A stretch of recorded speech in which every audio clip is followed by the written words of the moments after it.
Hola, ¿qué tal? Soy Víctor Kerber, alumno del doctorado en Filosofía y Ciencias Humanas del IAPE. Voy a hablar sobre la reflexividad y posicionalidad. Para mí, una investigación cualitativa no debe consistir en la aplicación de recetas con términos encandilantes, ni tampoco debe verter ocurrencias adornadas con citas de personas prominentes. En lo personal entiendo a la investigación cualitativa como una acción interpretativa que es producto de una interacción personal con el entorno social. Así pues, el conocimiento generado en un estudio cualitativo se construye a partir de un examen crítico de lo que se ve, se escucha y se lee. Así también se alimenta de la intersubjetividad que se produce durante el proceso de investigación. Es la reflexividad dialógica la que nos permite llevar a cabo un análisis de esta dimensión.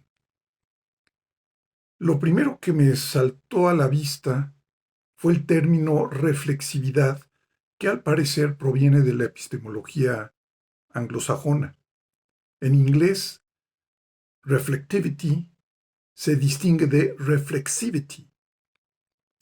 Reflectivity consiste en reaccionar ante un suceso después de que éste ocurre. Por consiguiente, se trata de un proceso distanciado de la acción. Ahora, reflexividad, desde un ángulo más nuestro, más hispano, viene siendo un encuentro con uno mismo. Es una toma de conciencia que involucra al sujeto con el objeto de manera continua, dinámica y subjetiva, cosa que sin duda no admiten aquellos que se adhieren de manera casi dogmática al método científico tradicional. A mi modo de ver, la reflexividad desafía las normas de la objetividad y del distanciamiento con respecto al objeto analizado, y otorga, en cambio, un alto valor a la opinión del investigador y a su análisis crítico, puesto que habla de su estrecha conexión con aquello que es investigado. Esto se conoce como la posicionalidad del investigador. Dicho lo cual, permítame presentar mi posicionalidad con respecto al tema del que me quiero ocupar en mi investigación. Deseo concentrar mi análisis en torno a la noción de confianza. En la mitología romana, Fides era la diosa de la confianza. El término con el cual se invocaba a Fides, a la diosa Fides, era fidere. Implicaba de manera indistinta la fe, la lealtad, la probidad. Y así pues, de confidere se derivó la palabra confianza. Y de su antónimo, disconfidere, proviene la palabra desconfianza. Yo veo a la confianza como el cemento de las relaciones humanas y de las relaciones internacionales. Está presente en nuestros hogares, en las escuelas, en el mundo de los negocios, en las cátedras, en las iglesias y desde luego también al interior de los estados. Es más, prácticamente no puede haber gobernabilidad sin el factor confianza. Tengo pues un objetivo.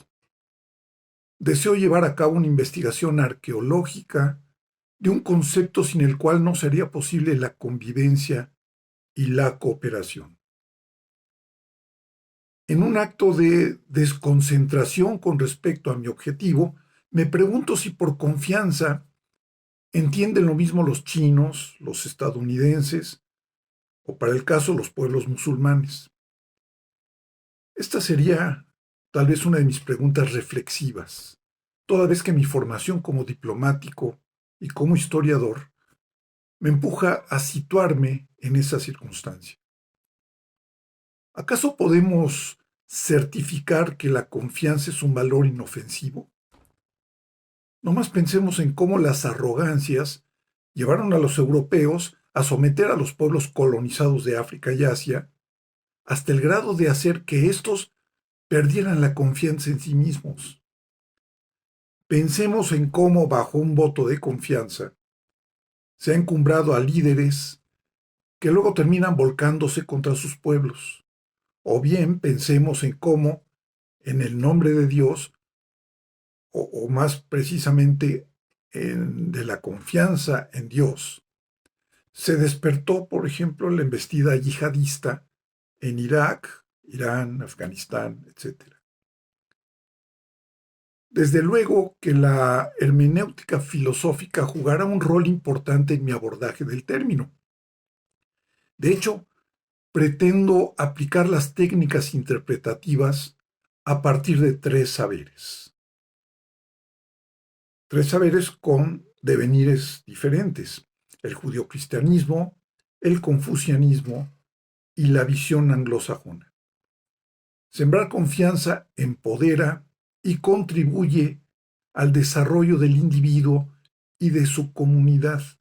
En cambio, la desconfianza, como recurso político, recomendado incluso por Maquiavelo para dividir y vencer, ocasiona desaveniencia, lacera la psiquis, engendra violencia y produce su desarrollo. Imposible no interpretar el momento presente con el aura de nuestro concepto. El ascenso del racismo frente a la presencia de inmigrantes en Europa y Estados Unidos es un ejemplo.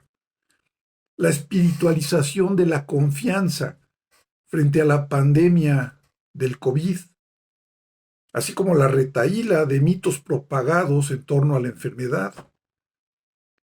Y en otro plano, la emergencia de China y los recelos que despierten en Occidente. Todo eso tiene que ver con el término que me ocupa. En fin, espero haber cumplido con esta tarea y dejo aquí mi comentario.